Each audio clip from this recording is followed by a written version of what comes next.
তো এখন আমরা সপ্তম শ্রেণীর গণিত বইয়ের ৭.১ অর্থাৎ সমাধান করে অঙ্কগুলো করবো। তো এগুলো করার আগে আমাদের কিছু কি আহ, যে বেসিক যে ধারণা সেগুলো আমাদের জানতে হবে। হ্যাঁ, তাহলে আমরা যে নিয়মগুলো আমরা জানলে এই অঙ্কগুলো খুব ইজিলি করতে পারবো সেগুলো নিয়ে আলোচনা করবো প্রথমে। হ্যাঁ, তো দেখো, সবাই খাতাগুলো নাও। দেখো, এখানে যদি এমন থাকে x plus 1 is equal to 2, আমার এক্ষেত্রে চলক কোনটি বলতো? এখানে চলক কোনটা? x। x হচ্ছে কি চলক। এই চলকের মান নির্ণয় করাই হচ্ছে কি করা? সমাধান করা। তাহলে আমরা কিভাবে মান নির্ণয় করব? একটু খেয়াল করো। তো প্রথমে আমরা কি করবো? দেখবো যে x এর সাথে কোন সংখ্যা যোগ, বিয়োগ, গুণ বা ভাগাকার আছে কিনা। এখন দেখো, x এর সাথে প্লাস 1 কি আকারে আছে বলতো? যোগ আকারে, যোগ হিসেবে আছে, ঠিক না? এখন এই 1 যদি আমি এই পাশে রাখি তাহলে তার হবে না, x এর মানটা বের করতে পারবো না। আমাকে 1 কোন দিকে নিতে হবে বলতো? এই যে সমান সমানের অপর পাশে নিতে হবে। তবে কিছু নিয়ম আছে, শুধু নিলেই হবে না। এই 1 টাকে যদি আমি এই পাশে নিয়ে যাই, প্লাস থাকলে হবে কি মাইনাস, মাইনাস থাকলে এই পাশে নিয়ে গেলে হবে কি প্লাস। এবং এই x এর সাথে যদি গুণ আকারে থাকতো তাহলে ভাগ করতাম যে কোনো সংখ্যা। হ্যাঁ, x এর সাথে যদি কোনো সংখ্যা বিয়োগ আকারে থাকে, ভাগ আকারে থাকে, এটা অপর পাশে সমান সমানের অপর পাশে নিয়ে গেলে সেটা কি হয়? গুণ হয়। গুড।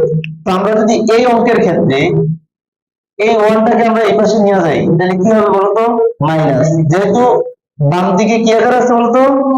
প্লাস আছে, তাহলে x এর মান এখানে কত হবে? 1।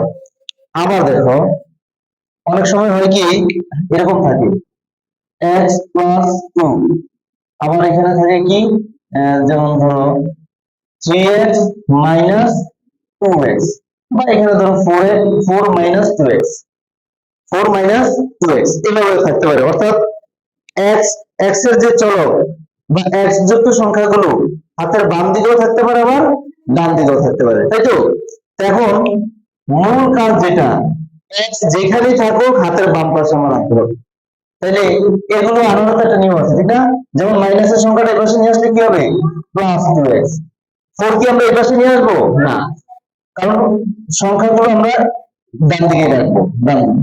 এবার এই 2 এই পাশে থাকবে না ডান দিকে যাবে? ডান দিকে। তাহলে আমরা যদি 2 কে এদিকে নিয়ে যাই তাহলে প্লাস এর সংখ্যা নিয়ে গেলে কি হবে? মাইনাস। গুড। এখন দেখো, এখানে কি বলে x মাইনাস 2x, এই দুটো যোগ করলে কত হয় বলতো? 3x। একটা x আর এখানে দুইটা x, কয়টা হলো? 3x। এখন 4 থেকে 2 বাদ দিলে কত হবে? 2। এখন x এর সাথে 3 কি আকারে আছে বলতো? গুণ আকারে। তাহলে x আমি এই পাশে রেখে জি কোথায় যাবে? নিচে, ভাগ আকারে যাবে, ঠিক না?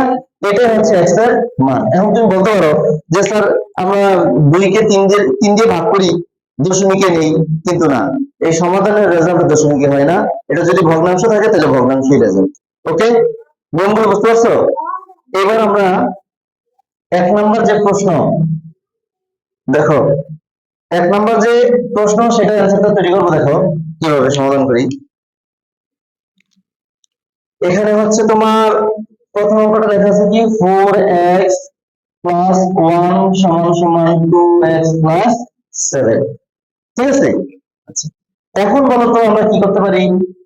এই 4x এখানেই থাকবে, 2x যদি এই পাশে নিয়ে আসি তাহলে কি হবে? মাইনাস 2x, 7 7 এর জায়গায় থাকবে। আর 1 টাকে আমি এই পাশে নিয়ে গেলে কি হবে বলো তো? মাইনাস 1। তো আমি 4x থেকে 2x বাদ দিলে কি হয় বলো তো? হ্যাঁ, কারণ এখানে বিয়োগ চিহ্ন, আমাকে বিয়োগ করতে হবে, তাই না?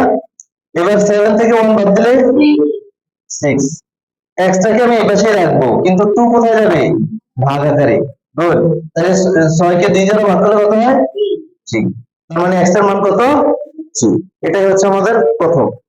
এবার 2 নাম্বারটা একটু দেখো। 2 নাম্বারটা হচ্ছে লেখা আছে 5x মাইনাস 2x প্লাস 3।